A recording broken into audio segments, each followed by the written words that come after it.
Hello guys and welcome back to my channel. Today I'm going to be showing you guys how to get this look that I saw on Doja Cat. I do follow her makeup artist on Instagram as well, so that's where I saw the picture.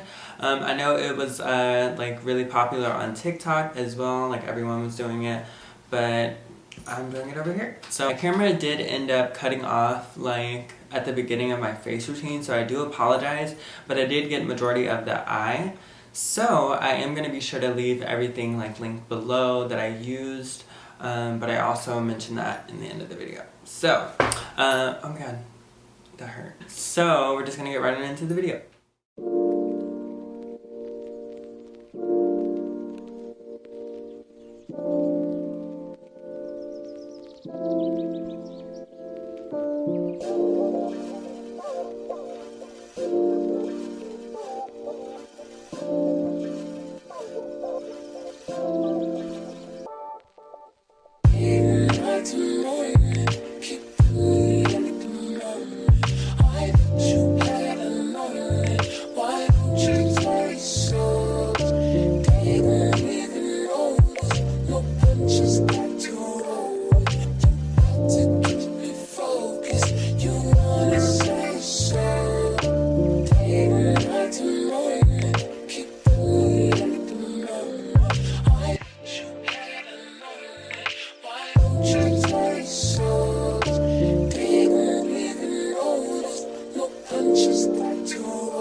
Alrighty guys, so this is the finished look. I hope you guys enjoyed the video. I apologize for my camera dying. I am going to be sure to mention everything that I did use off of camera, like either in the description or over on my Instagram, so be sure to check that out. So if you did like this video, then be sure to give it a like, a comment, you can share it, whatever. Make sure that you're subscribed to my channel, and make sure you hit the post notifications button as well, so that way when I do post a video, then you know about it. But other than that, you all have a great day, and thank you for watching me.